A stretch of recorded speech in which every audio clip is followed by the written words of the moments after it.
आगामी विधान परिषद निवडणुकीत राष्ट्रवादी काँग्रेसकडून अजित पवार यांचे धाकटे चिरंजीव जय पवार यांचं नाव चर्चेत आहे.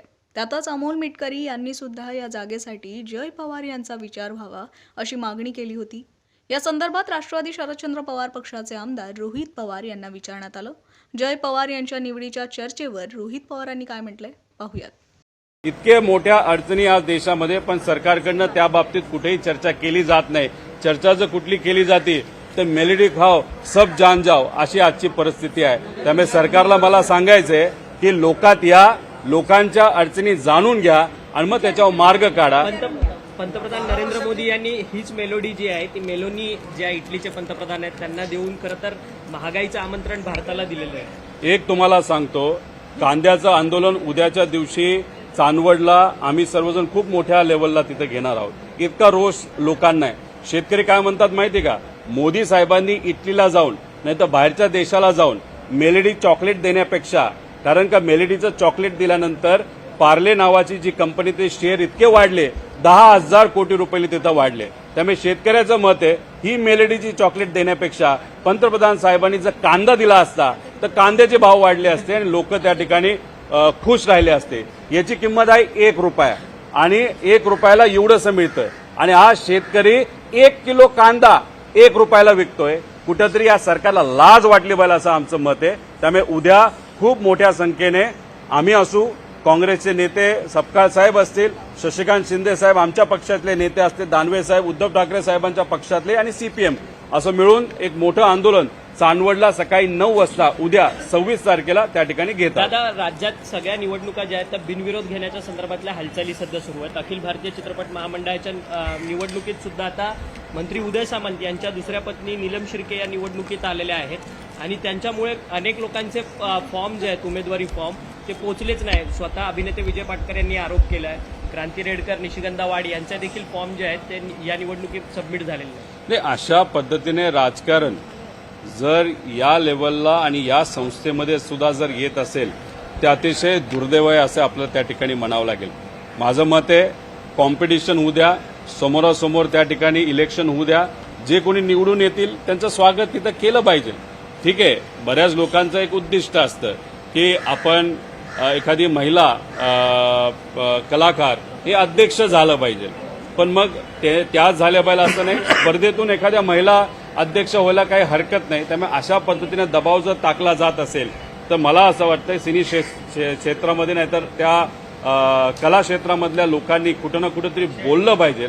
सामान्य लोकांचा आवाज दाबलाच जातोय, मीडियाचा दाबलाच जातोय, पण सिनी क्षेत्र आणि जे कला क्षेत्रातल्या लोकांचा सुद्धा आवाज अशा पद्धतीने दाबला जात असेल तर हे निषेध करण्यासारखं आहे. आणि या गोष्टीचा जर असं काही होत असेल जे आम्हाला कानावर आलेलं आहे तर आम्ही या बाबतीतचा निषेध त्या ठिकाणी करतो. सर, संजय गायकवाड यांची आता पोलिसांमार्फत चौकशी केली जाणार. प्रशांत अंबी यांना खरं तर धमकी प्रकरण दिलेलं होतं. तुम्ही स्वतः कोल्हापूरमध्ये जाऊन पोलीस स्टेशनमध्ये ठाण मांडून बसलेला होता.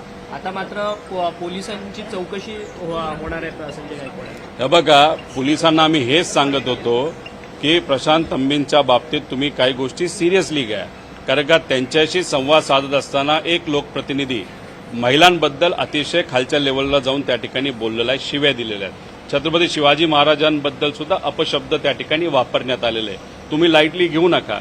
मी तिथं जोपर्यंत होतो त्यांनी मला सांगितलं आम्ही FIR करतोय, नॉन बेलेबल तिथं कलम त्याच्यामध्ये टाकणार आहोत. तुम्ही गेलं तरी चालेल. मी सगळ्या सामाजिक कार्यकर्त्यांची परवानगी घेऊन पुण्याकडे निघाल्यानंतर 2 तासानंतर कळालं की जो नॉन बेलेबल कलम टाकायचं होतं तो दुर्दैवाने त्यात टाकला नाही. काही ती फालतू तातून मातूर कलम त्यात लावले. मी म्हणलं हे महागात पडू शकतं पोलीस डिपार्टमेंटला. आता कोर्टामध्ये न्यायव्यवस्थेकडे गेल्यानंतर न्यायव्यवस्थेला पोलिसांना खडकावलं की तुम्हाला आता इन्व्हेस्टिगेशन करावं लागेल आणि जो कुठला पोलीस अधिकारी चुकला असेल त्याच्यावर सुद्धा कारवाई तिथं केली जाईल. जसं प्रशांतच्या बाबतीत झालं तसंच विकास लवांडेंच्या बाबतीत सुद्धा तुम्हाला बघायला मिळेल. पोलीस अधिकारी जो चुकलेला आहे, चुकीच्या पद्धतीने त्या ठिकाणी पब्लिक प्रॉसिक्युटरली माहिती दिलेली आहे आणि चुकीच्या पद्धतीने अरेस्ट झाले. त्यामुळे विकास लवांडेच्या बाबतीत सुद्धा पोलीस प्रशासनावर त्या ठिकाणी ताशिरे हे ओढले जातील. त्यामुळे कृपा करून पोलीस प्रशासनाला मला सांगायचंय की नेत्यांचा दबाव ऐकू नका, घेऊ नका. पोलीस प्रशासनाची जी काही किंमत होती ती लोकांच्या डोळ्यासमोर दुर्दैवाने त्या ठिकाणी कमी होत चालली. तर राज्यातल्या आमदारांना ज्ञान नाहीये का असा सगळ्यात मोठा सवाल निर्माण होतो. हेच संजय गायकवाड आहेत की त्यांनी आता पुन्हा एक विधान केलंय की प्रबोधनकार ठाकरेंचं जे पुस्तक आहे दगलबाज शिवाजी ते बॅन करा म्हणून बोलतात आहेत. हे बघा, आता ज्या माणसाला चौथी पास जर असेल, अभ्यास त्या ठिकाणी केला गेला नसेल, विचार हे माहीत नसतील, पूर्वी उद्धव ठाकरे साहेबांच्या बाजूली असताना ते कसे बोलायचे, आता एकनाथ शिंदे साहेबांकडे गेल्यानंतर ते कसे बोलायला लागले हे आपल्या सगळ्यांना माहिती आहे. त्यामुळे मला असं वाटतं की ही जी काही नवीन पक्ष आहे एकनाथ शिंदे साहेबांचा, त्या पक्षामध्ये तिथे असणाऱ्या आमदारांना हेच संस्कार दिले जातात असं आपल्याला म्हणावं लागेल. जर तसं नसेल तर एकनाथ शिंदे साहेबांनी सांगावं, अरे तो चुकतोय, त्याला बाजूला तरी करा, नाही तर त्याच्यावर कारवाई करा. तेवढी मात्र आजच्या वातावरणामध्ये, कारण का भाजप टपून आहे की कोण कुठला आमदार शिंदे गटाचा नाही तर अजितदादांच्या पक्षाचा हा आपल्याला मिळतोय हे बघायला. त्यामुळे कदाचित एकनाथ शिंदे साहेबांमध्ये ती धमक नसावी आज तरी, कारण का मोठे नेते आहेत. कारवाई एखाद्या आमदारावर करायची, कारवाई केली तर भाजपने त्याला उडवलं, असं आजची त्या ठिकाणी परिस्थिती आहे. यालाच जोडून प्रश्न आहे की मंत्री संजय शिरसाट यांनी दावा केला की अजित पवारांच्या राष्ट्रवादीचे आमदार काही आमच्या संपर्कात आहेत. त्यावरती मुश्रीफांनी मात्र नाराजी व्यक्त केली. मुश्रीफ म्हणतात की या सगळ्या संदर्भाची तक्रार उपमुख्यमंत्री एकनाथ शिंदेकडे आम्ही करणार आहोत म्हणून. हे बघा, तुम्ही तक्रार करा, तक्रार करून सुद्धा काय होणार नाही. अजितदादांच्या पक्षातले सुद्धा बरेच आमदार भाजपच्या संपर्कात आहेत आणि एकनाथ शिंदे साहेबांच्या पक्षातले सुद्धा बरेच आमदार हे भाजपच्या संपर्कात आहे, असं आम्ही खूप आधी बोललो होतो. आता शिरसाट साहेबांनी त्याच्यावर शिक्कामोर्तब केलं की हो, अजितदादांच्या पक्षातले बरेच आमदार हे आमच्या पण संपर्कात आहे आणि बीजेपीच्या पण संपर्कात आहे. म्हणजे कुठं ना कुठं तरी आमदारांना तिथं फोडलं जाईल अशी भूमिका त्या ठिकाणी. मला फक्त मुश्रीफ साहेबांनी एवढंच सांगायचंय, तक्रार या बाबतीत कशाला करता. जरा तक्रार करायची असेल तर अजितदादांच्या बाबतीत जो तपास संत गतीने चालू आहे त्या बाबतीत जरा तक्रार करा.